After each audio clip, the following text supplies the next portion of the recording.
Hello. આજે આપણે વાત કરીએ ધર્મ અને વિજ્ઞાન વિશે. વાસ્તવમાં આ પૃથ્વી પર લાખો જીવિત પ્રજાતિઓ છે. એમાં મનુષ્ય માત્ર એક જ એવું પ્રાણી છે કે જેને જીવન જીવવા માટે ધર્મ અને વિજ્ઞાનની જરૂર પડે છે. ધર્મ અને વિજ્ઞાન બંને આપણા જીવનના અનિવાર્ય ભાગ છે. આસ્થા એ ધર્મનો સ્તંભ છે. આસ્થા એટલે શંકા વગરની આસ્થા. જ્યારે વિજ્ઞાન અનુમાનો, અટકળો, પ્રયોગો, તારવણો, પુરાવા દ્વારા સિદ્ધ થયેલી હકીકતને જ માને છે. વિજ્ઞાનની દૃષ્ટિએ સૂર્ય એ આપણી સોલાર સિસ્ટમની મધ્યમાં આવેલ એક તારો છે, એટલે કે સ્ટાર છે. તેની આસપાસ ગ્રહો પરિભ્રમણ કરે છે. વિજ્ઞાનની દૃષ્ટિએ તો સૂર્ય હાઇડ્રોજન અને હિલિયમથી બનેલો ગોળો છે, જે બધા જ ગ્રહોને પ્રકાશ તથા ઉર્જા પ્રદાન કરે છે. જ્યારે ધર્મએ આપણને જીવન પ્રદાન કરનાર સૂર્ય, વાયુ, ધરતી, જલ અને અગ્નિને દેવોના સ્થાન આપ્યા છે. આપણે ત્યાં કરોડો લોકો સૂર્યોદય બાદ સૂર્ય દેવતાને જલથી અર્ધ્ય આપતા હોય છે. વારાણસીમાં ગંગા ઘાટ પર મૃતદેહોના અગ્નિ સંસ્કાર કરી અસ્થિ ગંગામાં જ વહાવી દેવામાં આવે છે. આપણા હિન્દુ મંદિરોની સંપત્તિ એટલી બધી અઢળક છે કે જેનો અંદાજ લગાવવો અતિ મુશ્કેલ છે. એમની પાસે પુષ્કળ જમીન, સોનું, ઝવેરાત, રોકડ, બેંક ડિપોઝિટ્સ વગેરે અનેક સંપત્તિ છે. મહાકુંભ 2025એ જાણે સાબિત કર્યું કે આપણો દેશ ધર્મ અને ભક્તિમાં ડૂબી ગયો છે. લગભગ 600 મિલિયન લોકો પ્રયાગરાજ પર ત્રિવેણી સંગમમાં ડૂબકી લગાવે તે એક મોટી અજાયબીની વાત છે. જર્મનીમાં 8-10 કરોડની વસ્તીમાં કદાચ 4 થી 5 લાખ વૈજ્ઞાનિકો હશે, જ્યારે આપણે ત્યાં 140 કે 145 કરોડની વસ્તીમાં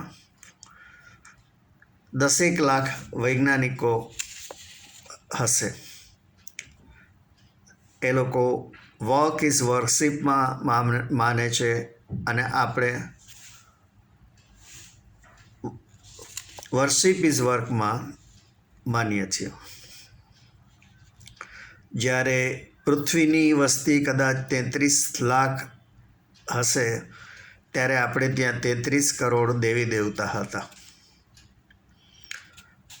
આપણો દેશ આઝાદ થયો ત્યારબાદ વિદેશથી એક સામ્યવાદી નેતા આપણા દેશની મુલાકાતે આવેલા. તેઓ ઈશ્વરમાં માનતા નથી, પરંતુ આપણા દેશનો જોયા પછી તેઓ એટલું જ બોલ્યા કે મને લાગે છે કે ઈશ્વરનું અસ્તિત્વ જરૂર છે.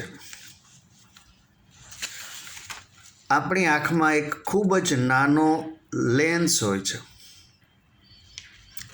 મોતિયો ઉતરાવીએ ત્યારે ઝાંખપ આવે છે, એટલે તેની જગ્યાએ કૃત્રિમ લેન્સ, જેને આપણે ઇન્ટ્રાઓક્યુલર લેન્સ કહીએ છીએ, તે બેસાડવામાં આવે છે. મોતિયો ઉતરાવેલ 1 લાખ લોકોને સવાલ પૂછશો કે તમે કયો લેન્સ નખાવ્યો છે, ઇન્ડિયન કે ઇમ્પોર્ટેડ, બધા જ ગર્વથી કહેશે ઇમ્પોર્ટેડ. આપણે ત્યાં ગેઝેટ્સ, હોમ એપ્લાયન્સીસ, કાર વગેરે કેટલા સંપૂર્ણ સ્વદેશી હશે? ખૂબ જ ઓછા હશે. આપણે ત્યાં કહેવાય છે કે મૃત્યુ બાદ પુનર્જન્મ થાય છે, છતાં પિતૃઓનો ભય બતાવી ધાર્મિક વિધિઓ પણ કરાવવામાં આવે છે. આપણને જન્મથી એક સંસ્કાર આપવામાં આવે છે કે ધર્મની બાબતમાં જે કહેવામાં આવ્યું છે તેમાં કોઈ સવાલ મનમાં ઊભા કરવા નહીં.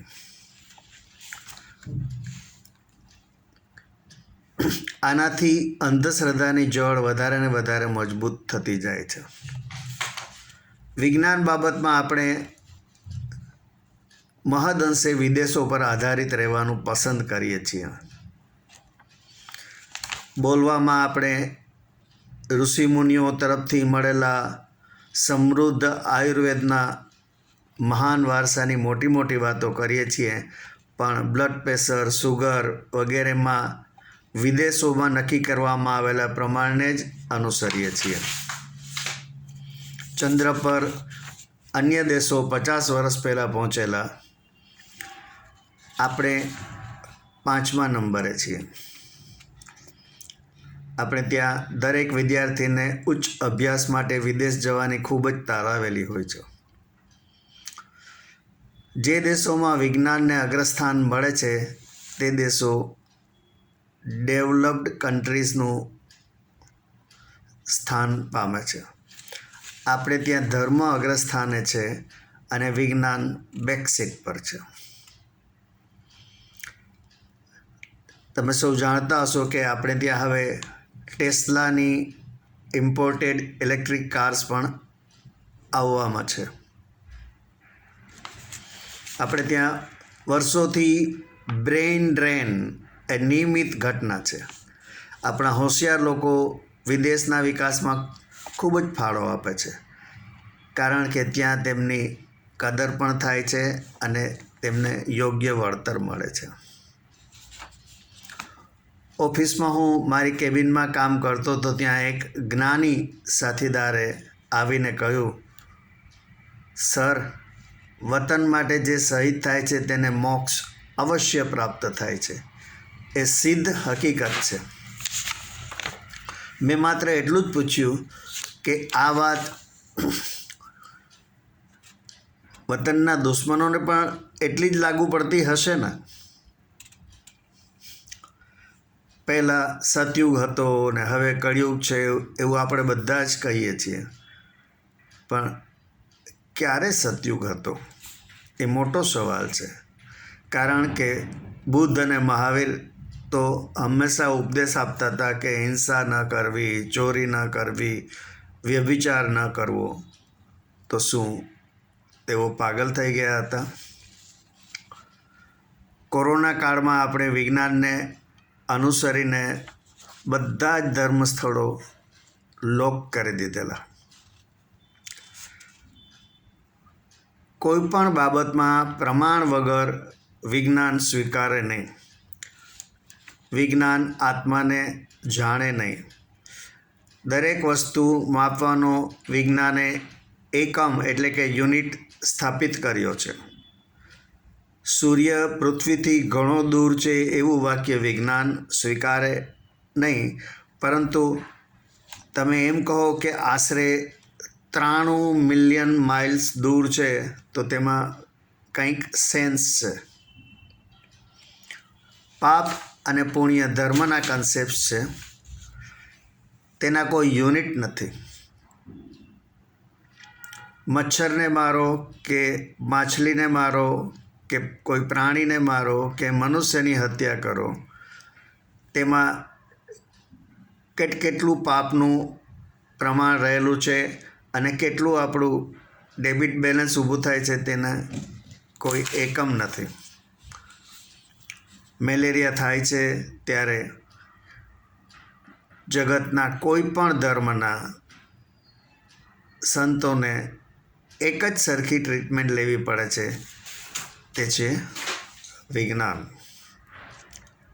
આપને જો મારી આ વાત ગમી હોય તો મારા વિડીયોને લાઈક કરજો, આપના ગ્રુપમાં શેર કરજો અને મારી ચેનલને સબસ્ક્રાઈબ કરજો. આભાર. આવજો.